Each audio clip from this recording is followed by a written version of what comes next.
Servus und herzlich willkommen zum Regensburger Land in dieser Woche. Ich bin heute zu Gast in Langenkreit.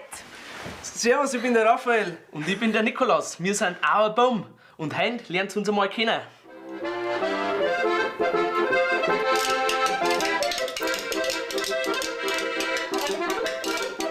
Den Auerburm ist die Volksmusik in die Wiege gelegt worden.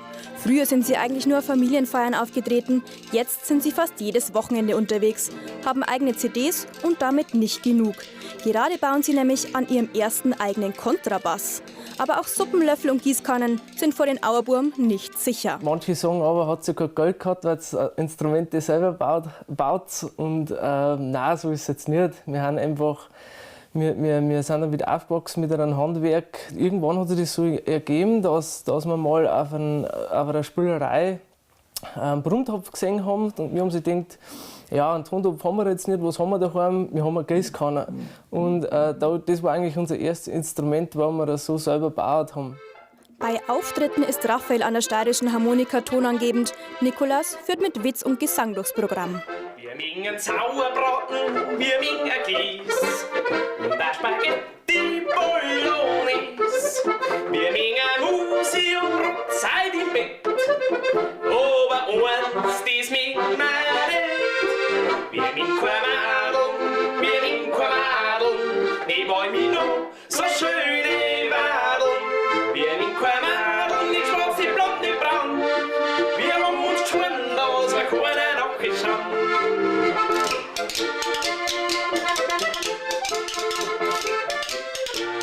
Ja, das Löffeln ist jetzt auch schon, also ich sage jetzt mal, 10 Jahre auf jeden Fall, dass ich löffelt. Am Anfang ist halt das alles noch ein bisschen träger, aber dann, wenn man halt jedes Wochenende eigentlich im Endeffekt spielt, dann wird das eigentlich so zur Routine, weil wenn ich jetzt Radl fahre, so ungefähr. Und wie viele Löffel sind da jetzt inzwischen kaputt gegangen? Oh nein, da habe ich nicht mitgezählt. Also ich sage jetzt mal, blöd gesagt, also 10 Löffel haben auf jeden Fall schon angebrochen. Aufgeben ist für die Auerburm eben ein Fremdwort. Darum haben sie es wohl auch schon so weit gebracht. Eines der Highlights war der Auftritt beim Grob-Liederalpen in Italien. So wenig wie sie sich vielleicht auf den ersten Blick ähneln, desto ähnlicher und harmonischer sind sie aber vom Charakter her. Der Nikolaus, der ist eigentlich mehr Handwerker wie ich, weil ich bin jetzt ein Softie, also ich bin der Informatiker. Aber der Nick ist eigentlich ein gelernter Mechaniker. Nein, der Bruder, der kann auf jeden Fall besser Steirische spielen wie ich, weil ich bin eher fürs Rennen zuständig. Ich mache lieber das Mallauf und lasse meinen Bruder seine Musik spielen und ich mache meine Gecken dazu.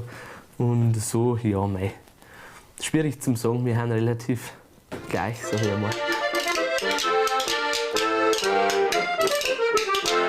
Doch bloß keine Angst, ihr lieben Leid, das war ein Witz. Sehen wir ein Madel, schon kriegen wir zwei die Hits. Wir mengen die Madel, wir mengen die Madel, besonders die mit strammen Wadeln. Wir mengen die Madel, ob schwarz, ob blond, ob braun. Es ist bekannt, dass wir jeder noch geschaut. Es ist bekannt, dass wir jeder noch geschaut. Und für Sie gibt es jetzt die Kurznachrichten und Veranstaltungshinweise aus dem Landkreis Regensburg. Unmittelbar an der A3 bei der Ausfahrt Rosenhof entsteht die neue Fahrsicherheitsanlage des ADAC. Ab dem Januar wird der Verkehrsübungsplatz in Betrieb genommen. Auf der fast 4 Hektar großen Fläche werden auf 2 sogenannten Trainingspisten Kurse für Pkw, Motorräder und Nutzfahrzeuge ermöglicht. In der Pfarrkirche in Undorf findet am kommenden Samstag von 16 bis 18 Uhr ein Benefizkonzert des Musikvereins statt. Der Verein erhebt keinen Eintritt, freut sich aber über Spenden. Das war's wieder mit dem Regensburger Land für diese Woche. Ich wünsche Ihnen jetzt noch eine schöne Restwoche und ein schönes Wochenende. Machen Sie es gut. Wir sehen uns. So, jetzt danke ich euch schön, für euch gut, ich muss gehen. Habt's gewiss nix dagegen, wie wir uns wiedersehen.